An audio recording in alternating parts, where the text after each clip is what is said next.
ओम नमः शिवाय। नमस्कार हरि प्रेमियों, आपका हमारे YouTube चैनल में स्वागत है। हरि प्रेमियों, कैसे हैं आप? उम्मीद है आप सब अच्छे होंगे। आइए आज का प्रसंग शुरू करते हैं। आज का प्रसंग है शिव महापुराण कथा अध्याय 5। हरि प्रेमियों, उससे पहले अगर आप हमारे चैनल पर नए हैं तो प्लीज़ चैनल को सब्सक्राइब ज़रूर कर लीजिए और बेल आइकॉन को ज़रूर दबा लीजिए ताकि आप तक हमारे सारे नोटिफिकेशन पहुंच सके। हरि प्रेमियों, आपका एक भी सब्सक्राइब हमारे लिए बेहद मायने रखता है। आइए आज की शिव महापुराण अध्याय 5 शुरू करते हैं। इसमें देश, काल, पात्र और दान आदि का विचार।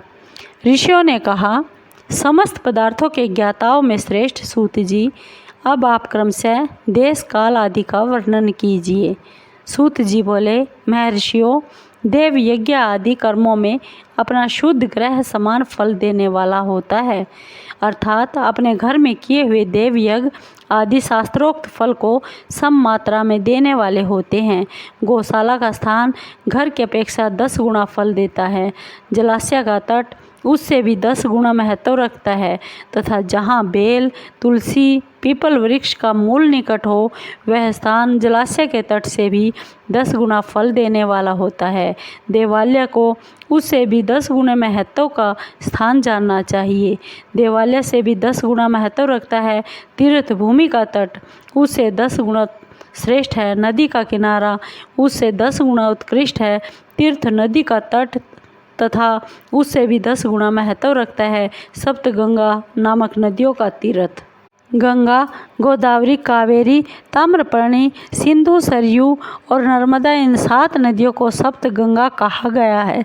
समुद्र के तट का स्थान इनसे भी 10 गुना पवित्र माना गया है और पर्वत के शिखर का प्रदेश समुद्र तट से भी 10 गुना पावन है। सबसे अधिक महत्व का वह स्थान जानना चाहिए जहाँ मन लग जाए। यहाँ तक देश का वर्णन हुआ। अब काल का तारतम्य बताता है। सत्य युग में यज्ञ, दान आदि कर्म पूर्ण फल देने वाले होते हैं, ऐसा जानना चाहिए। त्रेता युग में उसका 3/4 फल मिलता है। द्वापर में सदा आधे ही फल की प्राप्ति होती है।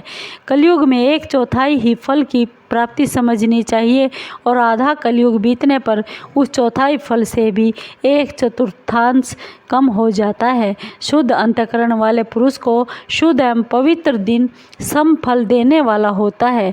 विद्वान ब्राह्मणों, सूर्य संक्रांति के दिन किया हुआ सत्कर्म पूर्वोक्त शुद्ध दिन की अपेक्षा 10 गुना फल देने वाला होता है। यह जानना चाहिए उससे भी 10 गुना महत्व उस कर्म का है जो विशुभ नामक योग में किया जाता है। दक्षिणायन आरंभ होने के दिन अर्थात करक की संक्रांति में किए हुए पुण्यकर्म का महत्व विषु से भी 10 गुना माना गया है। उससे भी 10 गुना मकर संक्रांति में और उससे भी 10 गुना चंद्र ग्रहण में किए हुए पुण्य का महत्व है। सूर्य ग्रहण का समय उससे भी उत्तम है। उसमें किए हुए पुण्यकर्म का फल चंद्र ग्रहण से भी अधिक और पूर्ण मात्रा में होता है।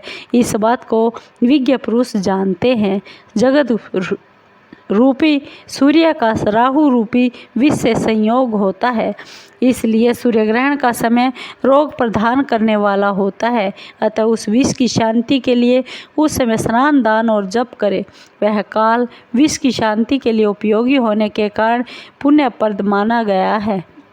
जन्म नक्षत्र के दिन तथा व्रत की पूर्ति के दिन का समय सूर्य ग्रहण के समान ही समझा जाता है, परंतु महापुरुषों के संग का काल करोड़ों सूर्य ग्रहण के समान पावन है, ऐसा ज्ञानी पुरुष जानते और मानते हैं। तपोनिष्ठ योगी और ज्ञान निष्ठ यति ये पूजा के पात्र हैं, क्योंकि ये पापों के नाश में कारण होते हैं। जिसने 24 लाख गायत्री का जप कर लिया हो वह ब्राह्मण भी पूजा का उत्तम पात्र है। वह संपूर्ण फलों को भोगों को देने में समर्थ है। जो पतन से त्राण करता अर्थात नरक में गिरने से बचाता है, उसके लिए इसी गुण के कारण शास्त्र में पात्र शब्द का प्रयोग होता है। वह दाता का पातक से त्राण करने वाला कारण पात्र कहलाता है। गायत्री अपने गाय का पतन से त्राण करती है, इसलिए वह गायत्री कहलाती है। जैसे इस लोक में जो धनहीन है वह दूसरों को धन नहीं देता, जो यहाँ धनवान है वही दूसरे को धन दे सकता है, उसी तरह जो स्वयं शुद्ध और पवित्र आत्मा है वही दूसरे मनुष्यों का त्राण या उद्धार कर सकता है।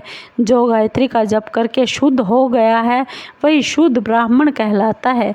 इसलिए दान, जप, तप और पूजा सभी कर्मों के लिए वही शुद्ध पात्र है। ऐसा ब्राह्मण ही दान तथा रक्षा करने की पात्रता रखता है। स्त्री हो या पुरुष, जो भी भूखा हो वही अन्नदान का पात्र है। जिसको जिस वस्तु की इच्छा हो उसे वह वस्तु बिना मांगे ही दे दी जाए तो दाताओं को उसका दान पूरा फल प्राप्त होता है। ऐसी महर्षियों की मान्यता है। जो सवाल या याचना करने के बाद दिया जाता है वह दान आधा ही फल देने वाला बताया गया है। अपने सेवक को दिया हुआ दान 1/4 फल देने वाला है। विप्रवरों, जो जाति मात्र से ब्राह्मण है और दीनतापूर्ण वृत्ति से जीवन बिताता है, उसे दिया हुआ धन का दान दाता को इस भूतल पर 10 वर्षों तक भोग प्रदान करने वाला होता है। वही दान यदि वेद वेता ब्राह्मण को दिया जाए तो वह स्वर्गलोक में देवताओं के वर्ष से 10 वर्षों तक दिव्य भोग देने वाला होता है। शील और उच्च वृत्ति से लाया हुआ और गुरु दक्षिणा में प्राप्त हुआ अन्न धन शुद्ध द्रव्य कहलाता है। उसका दान दाता को पूर्ण फल देने वाला बताया गया है। क्षत्रियों का शौर्य से कमाया हुआ, वैश्यों का व्यापार से आया हुआ, शूद्रों का सेवा वृत्ति से प्राप्त किया हुआ धन भी उत्तम द्रव्य कहलाता है। धर्म की इच्छा रखने वाली स्त्रियों को जो धन पिता एवं पति से मिला हुआ हो उनके लिए वह उत्तम द्रव्य है। गो आदि 12 वस्तुओं का चैत्र आदि 12 महीनों में क्रम से दान करना चाहिए। गो, भूमि, तिल, सुवर्ण, घी, वस्त्र, धान्य, गुड़, नमक, कोहड़ा और कन्या, ये ही वे 12 वस्तुएं हैं।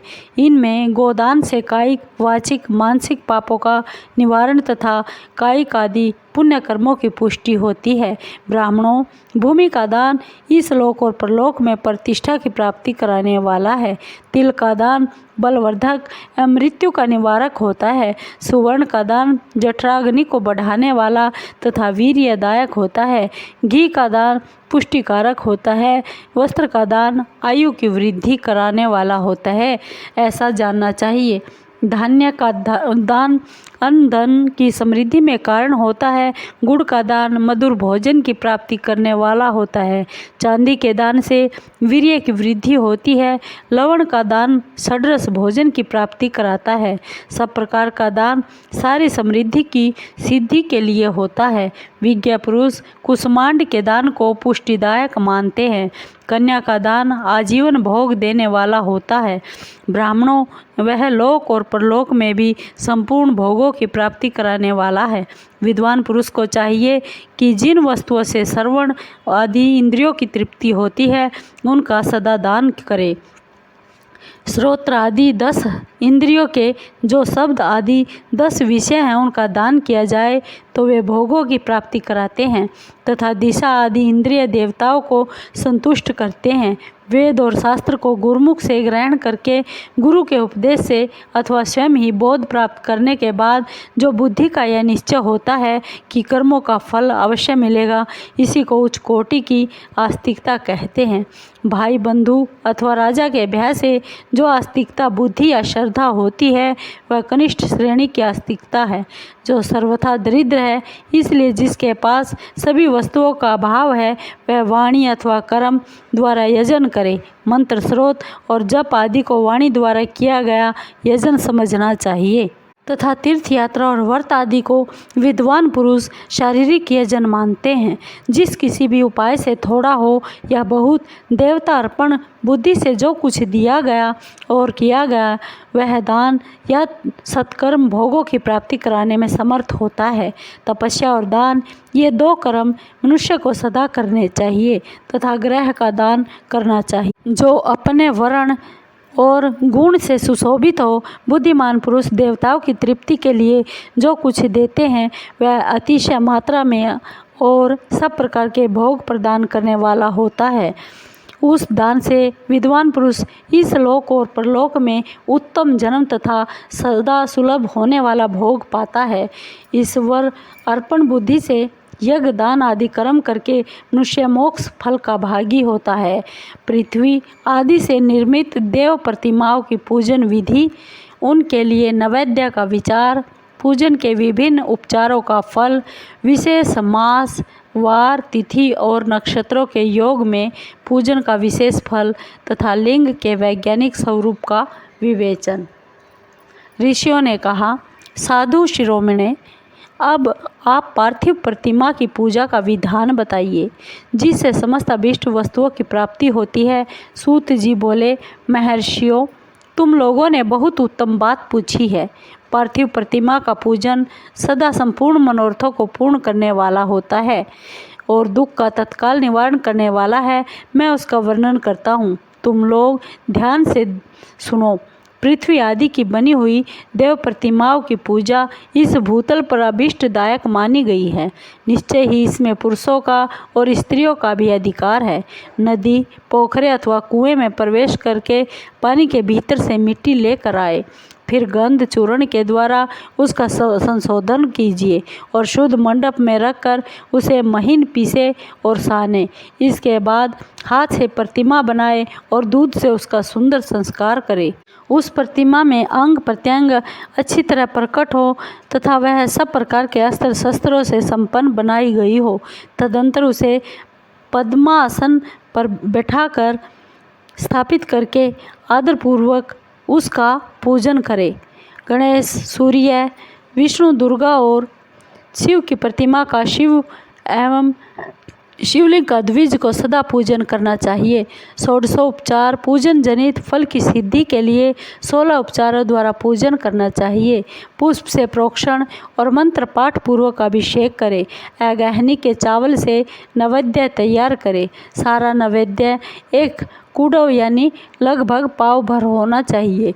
घर में पार्थिव पूजा के लिए एक कुडो और बाहर किसी मनुष्य द्वारा स्थापित शिवलिंग के पूजन के लिए एक प्रस्थ यानी शेर भर नैवेद्य तैयार करना आवश्यक है, ऐसा जानना चाहिए। देवताओं द्वारा स्थापित शिवलिंग के लिए 3 शेर नैवेद्य अर्पित करना उचित है और स्वयं प्रकट हुए स्वयंभू लिंग के लिए 5 शेर। ऐसा करने पर पूर्ण फल की प्राप्ति समझनी चाहिए। इस प्रकार सहस्त्र बार पूजा करने से द्विज सत्यलोक को प्राप्त कर लेता है। 12 अंगुल चौड़ा, इससे दूना और 1 अंगुल अधिक अर्थात 25 अंगुल लंबा और 15 अंगुल चौड़ा जो लोहे या लकड़ी का बना हुआ पात्र होता है उसे विद्वान पुरुष शिव कहते हैं। उसका 8वां भाग प्रस्थ कहलाता है जो 4 कुडों के बराबर माना गया है। मनुष्य द्वारा स्थापित शिवलिंग के लिए 10 प्रस्थ, ऋषियों द्वारा स्थापित शिवलिंग के लिए 100 प्रस्थ और स्वयंभू शिवलिंग के लिए 1 सहस्त्र प्रस्थ नैवेद्य निवेदन किया जाए और जल, तेल आदि का एवं गंध द्रव्यों की भी यथा योग्य मात्रा रखी जाए, तो यह उन शिवलिंगों की महापूजा बताई गई है। देवता का अभिषेक करने से आत्म शुद्धि होती है, गंध से पुण्य की प्राप्ति होती है, नैवेद्य लगाने से आयु बढ़ती है और तृप्ति होती है, धूप निवेदन करने से धन की प्राप्ति होती है, दीप दिखाने से ज्ञान का उदय होता है और तांबूल समर्पण करने से भोग की उपलब्धि होती है। इसलिए स्नान आदि 6 उपचारों को यत्नपूर्वक अर्पित करें। नमस्कार और जप ये दोनों संपूर्ण अभीष्ट फल को देने वाले हैं। इसलिए भोग और मोक्ष की इच्छा करने वाले लोगों को पूजा के अंत में सदा ही जप और नमस्कार करना चाहिए। मनुष्य को चाहिए कि वह सदा पहले मन से पूजा करके फिर उन उपचारों से करे। देवताओं की पूजा से उन देवताओं के लोकों की प्राप्ति होती है तथा उनके अवान्तर लोक में भी यथेष्ट भोग की वस्तुएं उपलब्ध होती है। अब मैं देव पूजा से प्राप्त होने वाले विशेष फलों का वर्णन करता हूँ। द्विजों, तुम लोग श्रद्धापूर्वक सुनो। विघ्नराज गणेश जी की पूजा से भूलोक में उत्तम अभीष्ट वस्तु की प्राप्ति होती है। शुक्रवार को श्रावण और भाद्रपद मासों के शुक्ल पक्ष की चतुर्थी को और पौष मास में शतभिषा नक्षत्र के आने पर विधि पूर्वक गणेश जी की पूजा करनी चाहिए। 100 या सहस्त्र दिनों में 100 या सहस्त्र बार पूजा करें। देवता और अग्नि में श्रद्धा रखते हुए किया जाने वाला उसका नित्य पूजन मनुष्यों को पुत्र एवं अभीष्ट वस्तु प्रदान करता है। समस्त पापों का समन तथा भिन्न भिन्न दुष्कर्मों का विनाश करने वाला है। विभिन्न वारों में की हुई शिव आदि की पूजा को आत्मशुद्धि प्रदान करने वाली समझनी चाहिए। वार या दिन, तिथि, नक्षत्र और योगों का आधार है, उसमें बुद्धि वृद्धि और क्षय नहीं होता, इसलिए उसे पूर्ण ब्रह्म स्वरूप मानना चाहिए। सूर्योदय काल से लेकर सूर्योदय काल आने तक एक वार की स्थिति मानी गई है, जो ब्राह्मण आदि सभी वर्णों के कर्मों का आधार है। विहित तिथि के पूर्व भाग में की हुई देव पूजा मनुष्यों को पूर्ण भोग प्रदान करने वाली होती है। यदि मध्याह्न के बाद तिथि का आरंभ होता है तो रात्रि युक्त तिथि का पूर्व भाग पितरों के श्राद्ध आदि कर्म के लिए उत्तम बताया गया है। ऐसी तिथि का प्रभाग ही दिन से युक्त होता है, अतः वही देवकर्म के लिए प्रशस्त माना गया है। यदि मध्याह्न काल तक तिथि रहे तो उदयव्यापिनी तिथि को ही देव कार्य में ग्रहण करना चाहिए। इसी तरह शुभ तिथि एवं नक्षत्र आदि की देव कार्य में ग्राह्य होते हैं। वार आदि की भली भांति विचार करके पूजा और जप आदि करने चाहिए। वेदों में पूजा शब्द के अर्थ की इस प्रकार योजना की गई है। पूर्जायते अनेन इति पूजा, यह पूजा शब्द की व्युत्पत्ति है। पू का अर्थ है भोग और फल की सिद्धि, वह जिस कर्म से संपन्न होती है उसका नाम पूजा है। मनोवांछित वस्तु तथा ज्ञान ये ही अभीष्ट वस्तुएं हैं।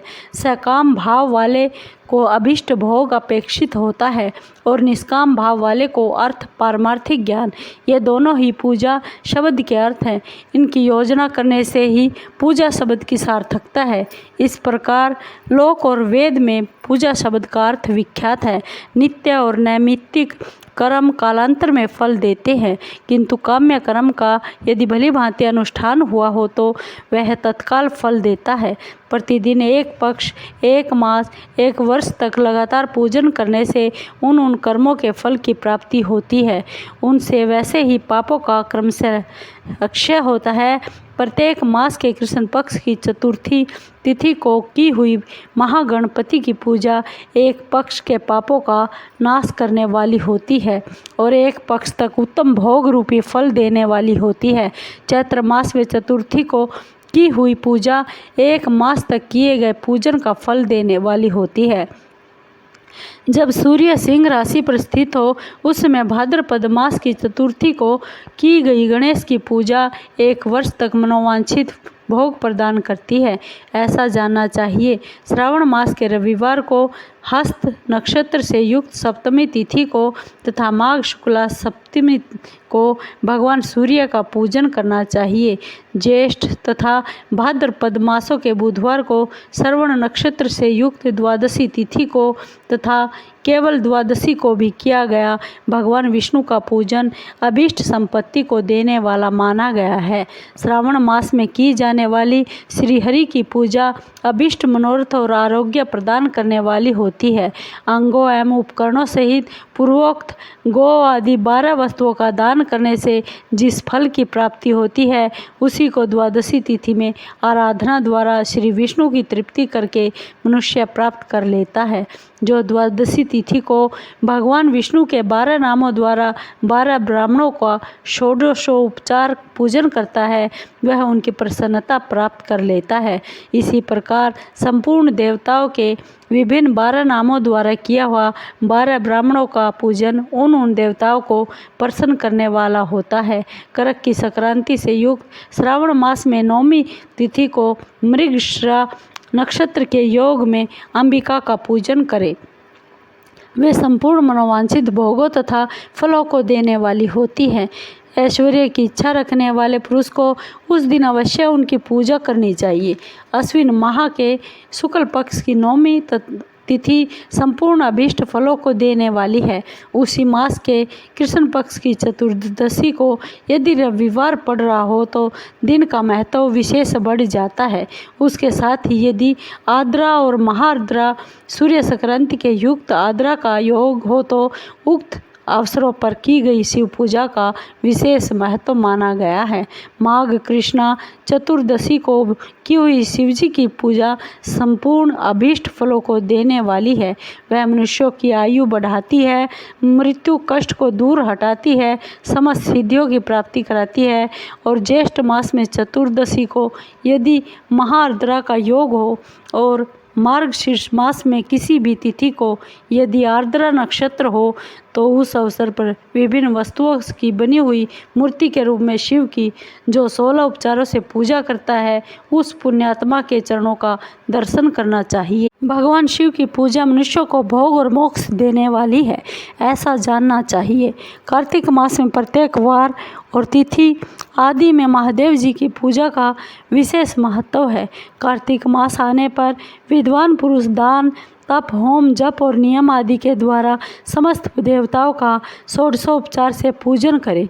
उस पूजन में देव प्रतिमा, ब्राह्मण तथा मंत्रों का उपयोग आवश्यक है। ब्राह्मणों को भोजन कराने से भी वह पूजन कर्म संपन्न होता है। पूजक को चाहिए कि वह कामनाओं को त्याग कर पीड़ा रहित यानी शांत हो देव आराधना में तत्पर रहे। कार्तिक मास में देवताओं का यजन पूजन समस्त भोगों को देने वाला, व्याधियों को हर लेने वाला, भूतों और ग्रहों का विनाश कर देने वाला।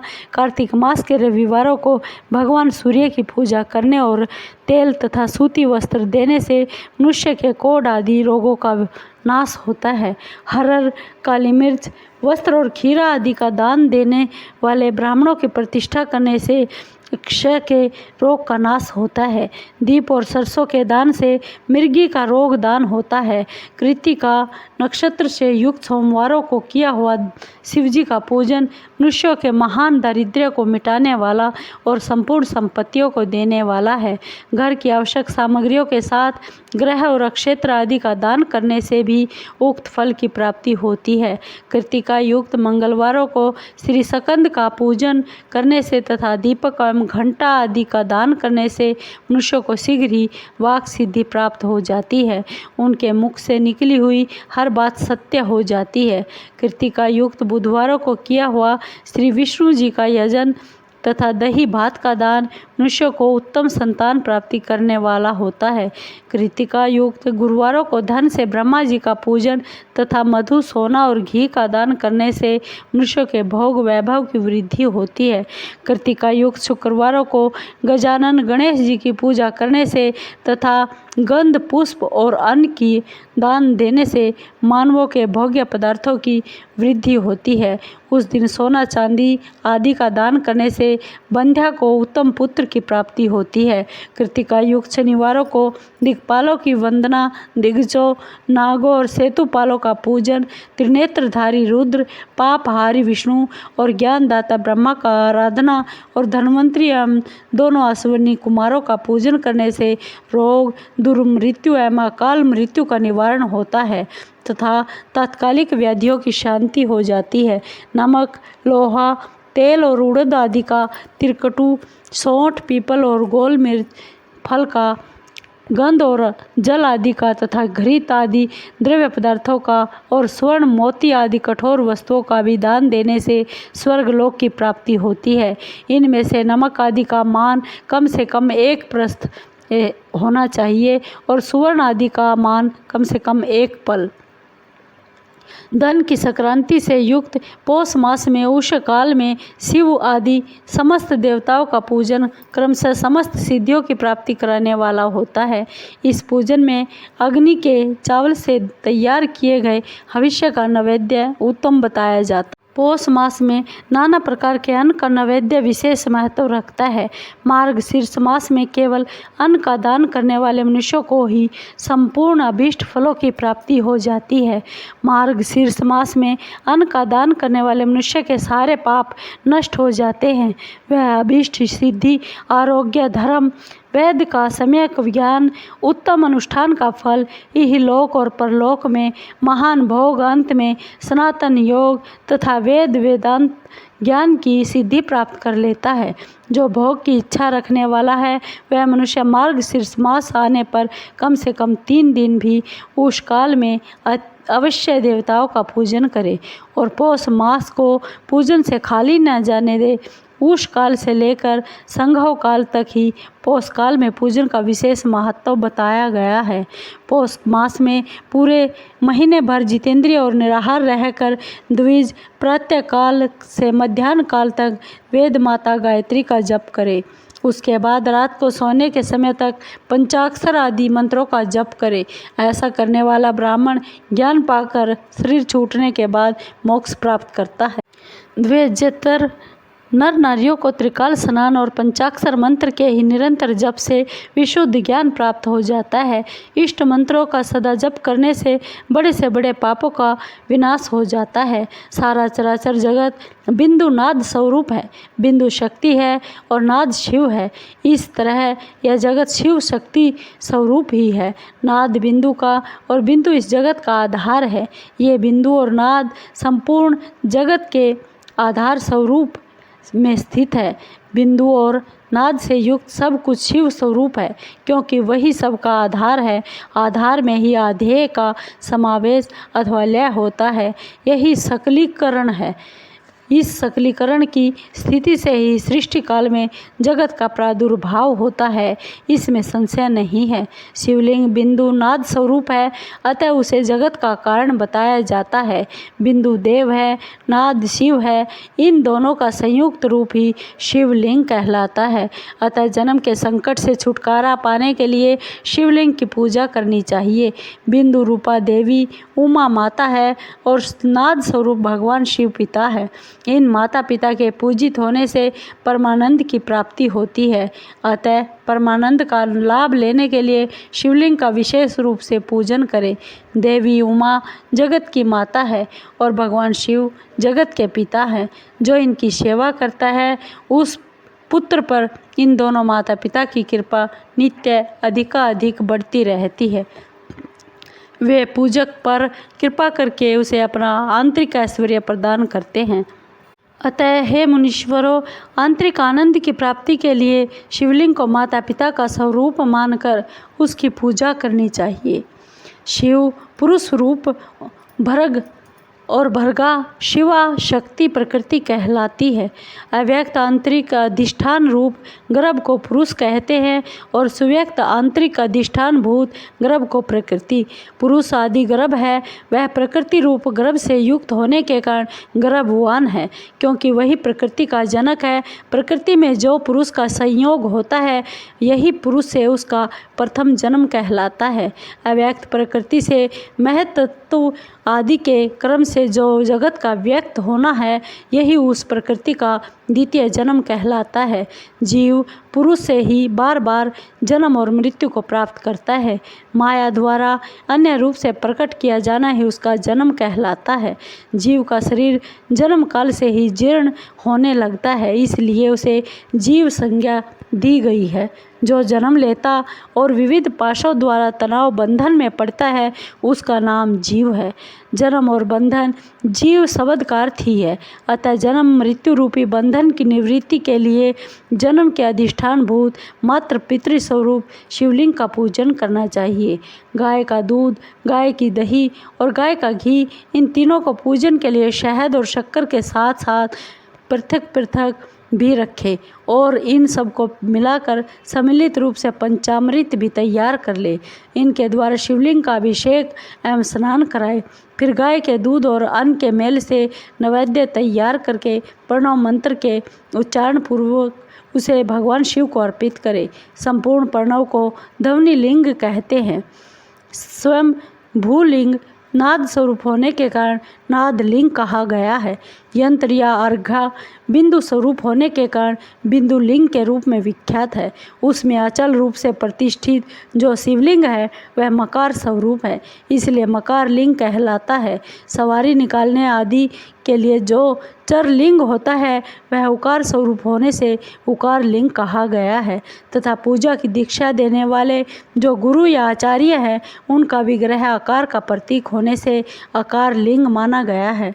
इस प्रकार आकार, उकार, मकार, बिंदु, नाद और ध्वनि के रूप से लिंग के 6 भेद हैं। इन 6 लिंगों की नित्य पूजा करने से साधक जीवन मुक्त हो जाता है, इसमें कोई भी संशय नहीं है। हरि प्रेमियों, आपको महाशिव पुराण की ये कथा कैसी लगी? अगर आपको अच्छी लगी हो तो प्लीज़ चैनल को सब्सक्राइब कीजिए, लाइक कीजिए और शेयर कीजिए, क्योंकि शेयर करने से जो और भक्त लोग हैं उनको भी लाभ मिल सके। हरि प्रेमियों, ओम नमः शिवाय।